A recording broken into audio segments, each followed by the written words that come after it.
Issue d'un milieu aisé, Nina, sans problème apparent, s'est pourtant prostituée pendant son adolescence.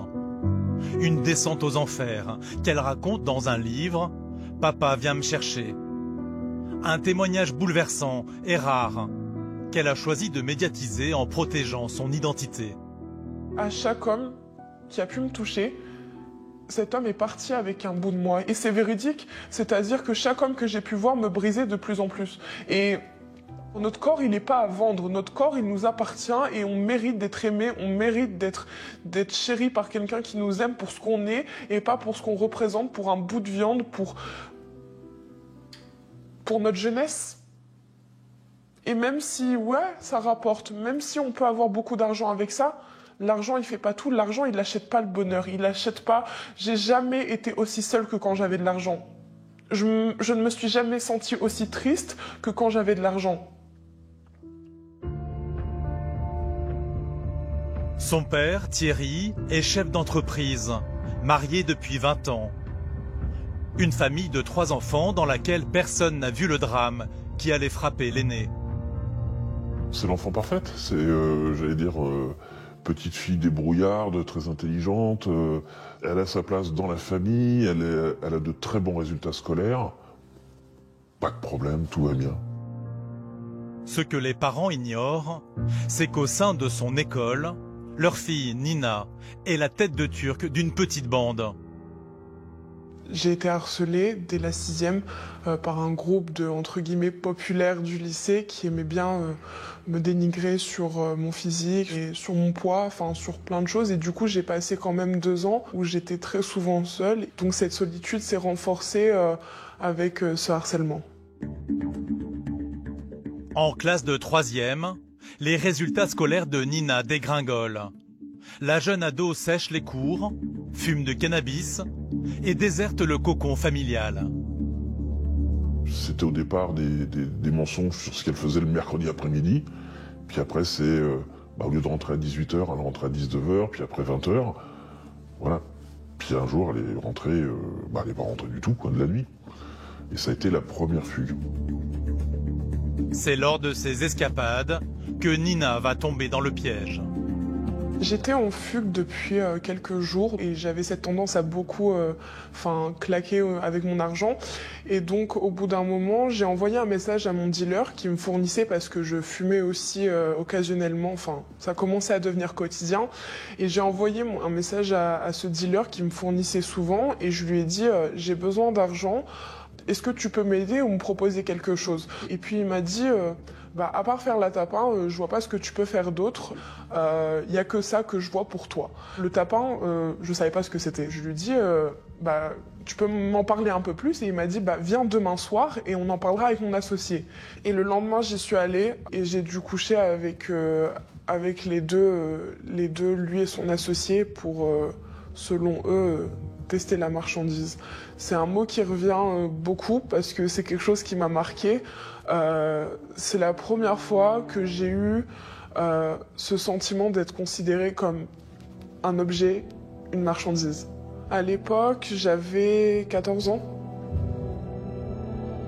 Des rêves d'émancipation et des promesses d'argent facile. Nina décide de franchir le pas. Avec Internet, rien de plus simple. Ma génération a grandi avec l'émergence d'Internet, Snap, Instagram, tous ces réseaux sociaux qui font que c'est de l'instantané et donc on a une grande facilité pour utiliser Internet et savoir comment l'utiliser. J'ai juste tapé site d'escorte et là je suis tombée sur... il y avait beaucoup de pages mais la première page était remplie que de sites et j'ai commencé à voir toutes ces filles qui étaient dessus et ce qu'elles proposaient, leurs annonces, etc. Des femmes sexy, avec des dessous affriolants. Pour les imiter, Nina fouille dans les affaires de sa mère et lui vole sa lingerie. Aujourd'hui, avec le recul, ça me dégoûte, j'ai honte d'avoir fait ça. Mais sur le moment, je me disais, ces vêtements-là, ces sous-vêtements avaient pour moi une signification de féminité. Et donc je me sentais plus femme, entre guillemets, en les portant. Et après, j'ai commencé à prendre des photos avec ces sous-vêtements parce que j'avais des sous-vêtements de jeune fille, pas des sous-vêtements de femme. Et donc, je savais très bien que sur une annonce comme ça, j'avais regardé les autres filles, comment elles étaient habillées, c'était le même type de sous-vêtements. J'ai créé une annonce avant de m'endormir, où j'ai posté des photos de moi un peu dénudée. On se présente, nos origines, nos formes, le tour de poitrine, la taille. Et donc en quelques heures, moi je me suis endormie et quand je me suis réveillée, j'avais 100 appels. 100 clients potentiels qui m'envoyaient des messages ou qui m'harcelaient, qui m'appelaient en fait.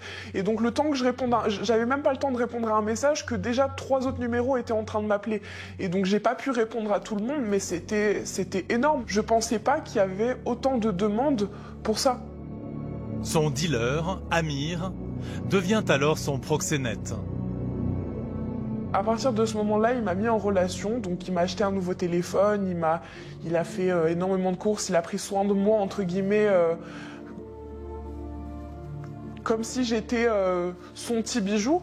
Et après, il m'a expliqué qu'il allait m'envoyer, que c'était trop dangereux de le faire dans la région dans laquelle j'étais, où lui, il habitait, et donc que j'allais partir de ville en ville. Des hôtels à la sortie des villes, puis des appartements loués sur Airbnb. Nina, 15 ans, enchaîne les clients, parfois entre 8 et 10 par jour.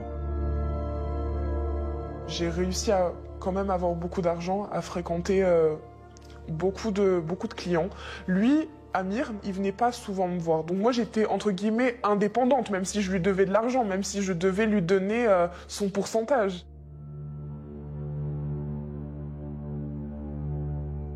Des passes qui peuvent rapporter à Nina près de 1 000 € par jour.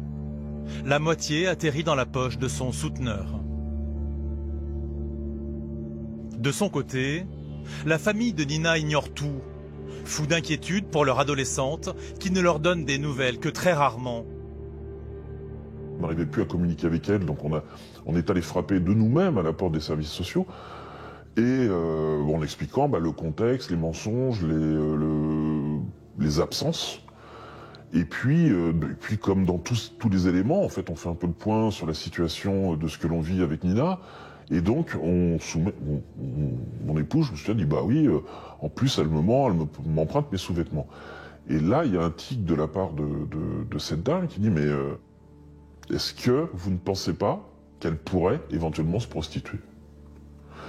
Et là, on a écarté ce sujet d'un revers de la main immédiat. Non, pas du tout. Non, c'était inconcevable. Je veux dire, pour elle, au niveau des services sociaux, il y avait des éléments objectifs de penser ça.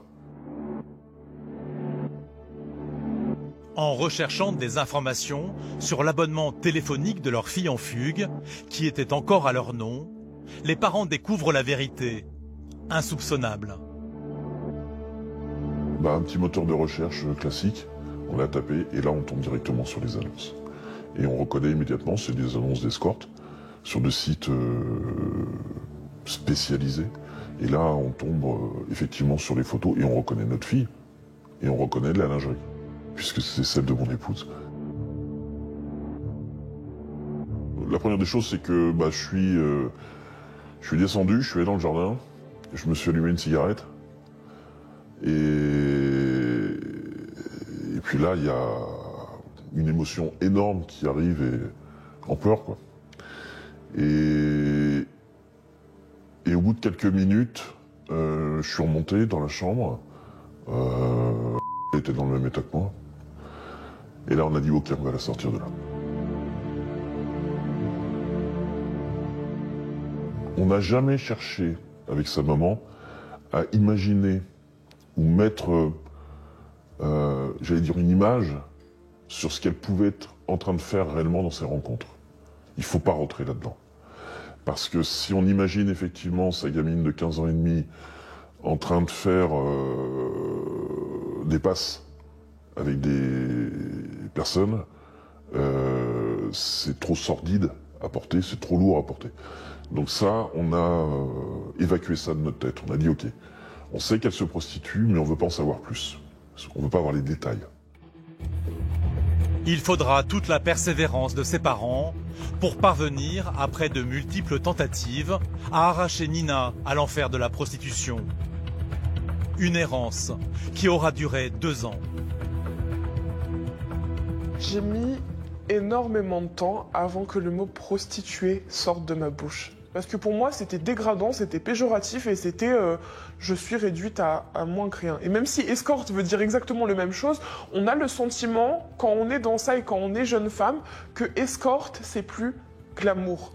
On a l'impression que c'est pas pareil, que les deux termes sont... alors qu'ils ont la même signification. Mais nous, on refuse de se persuader qu'on est des prostituées. Quand j'étais interrogée par la police, on me disait, vous savez que la prostitution... Je dis, je suis pas une prostituée, je suis une escorte. Une famille aisée, sans problème, dont la fille de 15 ans se prostitue. À qui la faute? Nina, au départ, avait un besoin de liberté. Et c'est ce qu'elle a essayé de faire, de jouer la grande dans cette forme de liberté. Il y a un autre élément qui l'a, je pense, je dirais séduit, c'était l'argent facile. On est baigné constamment d'images de femmes qui sont dans de grosses voitures, qui sont habillées de la tête aux pieds en marque, de luxe, qui ont un train de vie de princesse. Et donc nous, en étant baignés constamment de ces images-là, on crée cette envie au fond de nous de se dire « moi aussi je veux lui ressembler à cette fille, moi aussi je veux pouvoir conduire de grosses voitures, être dans des restos chics et des hôtels luxueux et être habillée comme elle, avoir le même physique qu'elle. » Et donc constamment, ça nous baigne des images comme ça, et donc c'est une facilité en plus de cette connaissance d'Internet et de pouvoir l'utiliser et le manipuler. On tombe plus facilement, on tombe dans la banalisation du sexe. Pour les policiers, les magistrats, associations et familles de victimes, il existe une explication que l'on a baptisée l'effet Zaya, du nom de cette ex-prostituée mineure, devenue actrice et égérie pour des grandes marques. C'est une espèce de mimétisme que peuvent avoir effectivement les ados par rapport à cette jeune femme qui a fait ce type d'activité, et ayant été mineure aussi, et qui, au travers de son parcours, aujourd'hui, fait des choses qu'elle s'est créées, mais je dirais son apprentissage professionnel est quand même passé au travers de la prostitution. C'est une voie pour des mineurs. C'est par là qu'il faut passer pour en arriver là où aujourd'hui est Zaya. C'est un exemple. Aujourd'hui, Nina et son père ont décidé de briser dans un livre-choc la loi du silence sur un phénomène clandestin dont personne ne veut entendre parler. Personne ne se rend compte de ce phénomène et on se voile beaucoup la face en disant que ça n'arrive qu'aux autres. Et j'arriverai pas à quantifier avec des chiffres précis combien on est en France, mais on est beaucoup. On est beaucoup et on est caché et personne ne parle de nous, personne n'entend parler de nous et c'est pour ça qu'on n'arrive pas à avoir de chiffres précis. Ces ados qui se prostituent ont un tel mal-être, un tel dégoût d'eux-mêmes, que si on leur ferme la porte, si on ne leur dit pas, là il y a tes parents et vers où ils vont se diriger? Vers quoi? Donc aux parents, ils ont besoin de vous. Ils ont besoin de vous savoir là, à leur côté ou quelque part à tel endroit. Ils ont besoin de le savoir. De façon à ce qu'un jour, ils puissent venir frapper à la porte et qu'on leur ouvre.